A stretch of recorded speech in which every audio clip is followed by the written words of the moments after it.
Thank you very much, Chairman Bost. Just want to recognize all the veterans from the Live Free or Die state of New Hampshire who are joining us here today. Met with them last night in my office.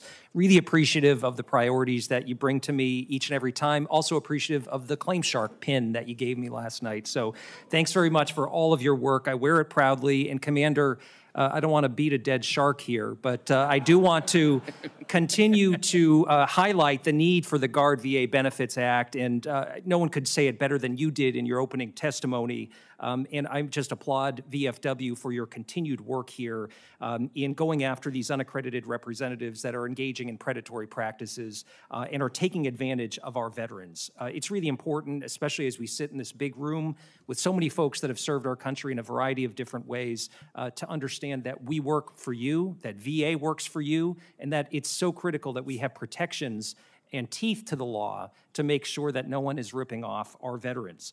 We've got to make sure that we strengthen the accreditation process and ensure that everyone is going through it who is assisting veterans with their claims. I've talked to a number of constituents that have been caught up in this. They've reported that they have been paying an arm and a leg to these Claim Sharks companies for things and services that are offered for free by VSOs, including VFW. It's one of the reasons why I'm continuing to push in a bipartisan, bicameral fashion for this Guard VA Benefits Act.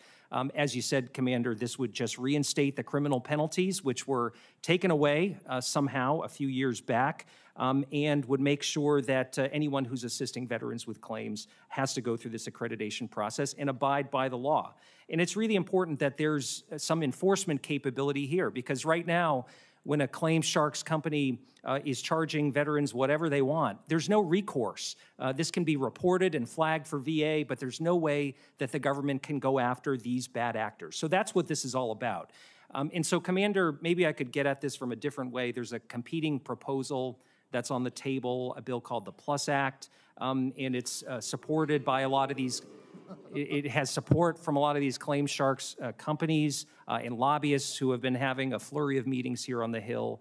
Could you talk a little bit about concern that the VFW has for that legislation? Because I see this as sort of legitimizing predatory practices and opening the tent to those who are currently violating the law. But maybe I could get your take on that, Bill.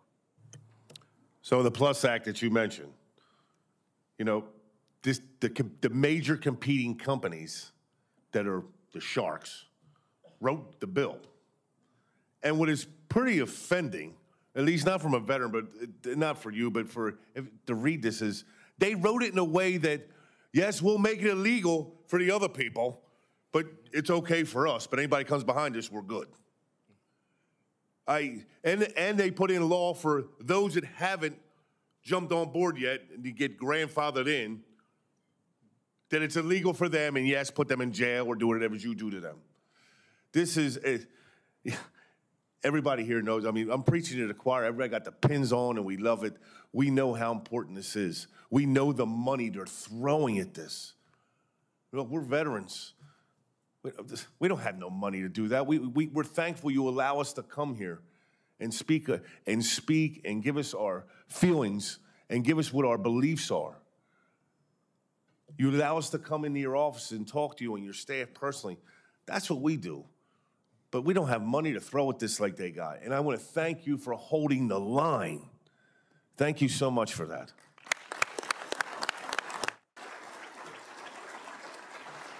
Well, thank you. I appreciate your advocacy on the state level, but we can't let Congress off the hook. We need to pass this at the federal level. I yield back, Mr. Chair.